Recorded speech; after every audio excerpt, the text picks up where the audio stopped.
Mamlaka ya vitambulisho vya taifa NIDA imesema kuanzia Mei Mosi mwaka huu itasitisha matumizi ya namba za NIDA kwa wale wote ambao hawajachukua vitambulisho vyao, licha ya kutumiwa jumbe za kwenda kuchukua vitambulisho hivyo, na hawataweza kupata huduma yoyote kwa kutumia namba hizo.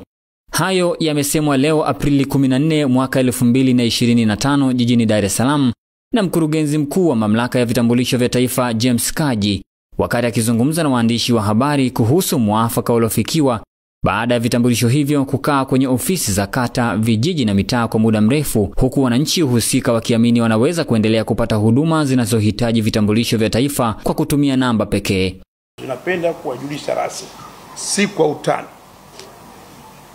kuanzia tarehe 1 mwezi wa 5 tunasitisha matumizi ya namba za NIDA kwa wale wote ambao walishatumiwa SMS za kwenda kuchukua vitambulisho. Narudia tena, kuanzia tarehe 1 mwezi wa 5 tutasitisha matumizi ya namba kwa wale wote ambao walishatumiwa, kwa sababu tayari system si tunayo. Uwe umepoteza, uwe umefuta, hutapata huduma yoyote kwa kutumia namba. Ingawaje kuna baadhi ya watu ambao hawajapata namba kutokana na matatizo mbalimbali kutokamilisha usajili wao, au kuna matatizo ya uchapishaji, wale ambao hujapata namba ya kutoka NIDA, na utaendelea na matumizi hayo. Lakini sisi kwenye system tayari tunao ambao tumeshawatumia, tuna switch off. Na niombe waandishi wa habari nisije nikasikia kilio cha mtu yoyote. Aidha, Kaji amesema wakati mamlaka hiyo inavikusanya vitambulisho hivyo kutoka ofisi za kata, vijiji na mitaa, ilikusanya vitambulisho 1,200,000 vilivyokuwa havijachukuliwa na wahusika, huku takriban watu wote waliokuwa hawajachukua vitambulisho hivyo wakiwa wameshatumiwa jumbe fupi za simu za mkononi, wakiwemo waombaji wapya 680,608 ambao wanafanya kufikia idadi ya jumbe 1,880,603 zilizotumwa. Wakati tunavikusanya vitambulisho hivyo kutoka ofisi za kata, vijiji, mitaa, tulikuwa na vitambulisho 1,102,000 vilivyokuwa havijachukuliwa na wahusika, ambao vilikuwa kwenye vijiji kwa watendaji kule shehia na vijiji na vitongoji. Hii maana yake ni kwamba takriban watu wote waliokuwa hawajachukua vitambulisho vyao wamekwisha pata ujumbe mfupi wa simu za mkononi.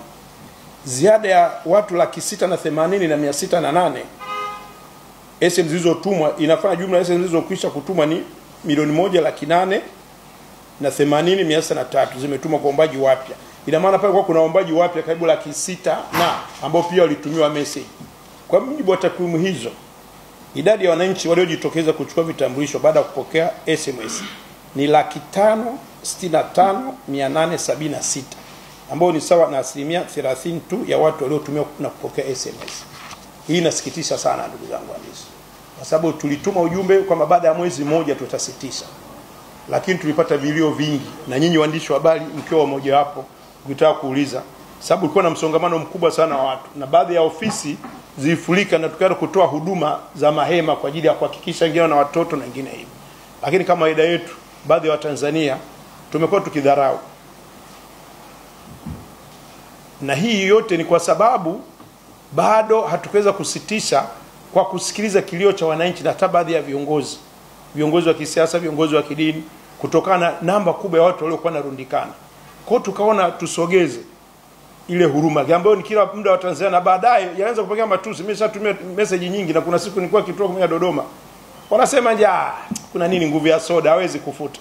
Kwa maana kila mtu ana message hiyo, lakini wengine walikuwa wakifika anasema nilisahau au nimefuta. Hivi kweli jamani, utumiwe message kwamba unatakiwa ofisi ya TASAF ukachukue milioni 50, utafuta hiyo? Lakini why vitambulisho? Lakini kwa sababu tumekuwa ni waungwana na kwamba tukijali kilio cha Watanzania, lakini imekuwa ni mchezo.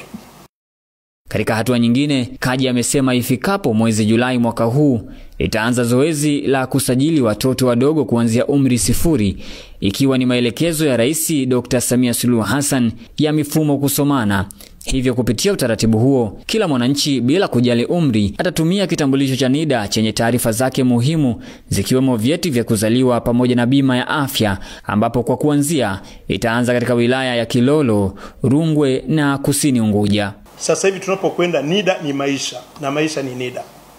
Tuna maboresho.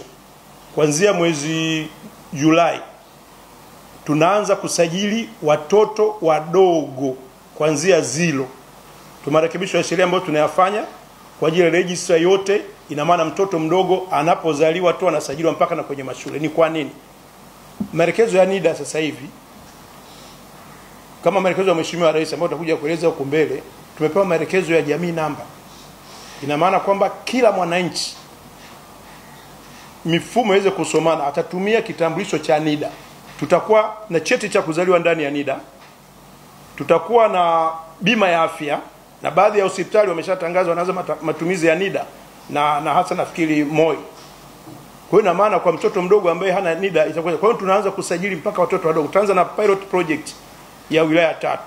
Tutaanza na wilaya Kilolo, Rungwe na Kusini Unguja. Kwa hiyo kabla siende, ni waombe sana watu wasifanye mchezo. Na katika hii tulivyo zote tutakuwa na vitu 9 katika vitambulisho, na tutaviboresha baadaye ambavyo vitakuwa na taratibu. Passport itakuwepo, tutakuwa na details za driving license. Hutapata tena driving license kama kadi, kila kitu ni kwenye NIDA. Ukibonyeza ni kila kitu, taarifa za passport. Lakini tutaenda zaidi malipo. Kwa mfano unataka kulipa SGR, unataka kulipa mwendo kasi, vyote vile. Na tayari tuna taasisi nyingi, hata baadhi ya mabenki wameomba kuingiza kwamba taarifa zao tutumie kadi moja kama maelekezo ya Mheshimiwa Rais. Lakini tumejiongeza zaidi katika vitabu ambavyo tutaboresha. Tutaweka mpaka grupu ya damu, taarifa za grupu ya damu, kwamba grupu yangu mimi Masanja ni A. Kwa hiyo unaweza kujikuta una matatizo, umepata shida, ajali, au umezidi watu wamekokota njiani, wanakupeleka hospitali ili usipate tabu ya kwanza kupima tena. Wakichukua kadi na taarifa zako zote,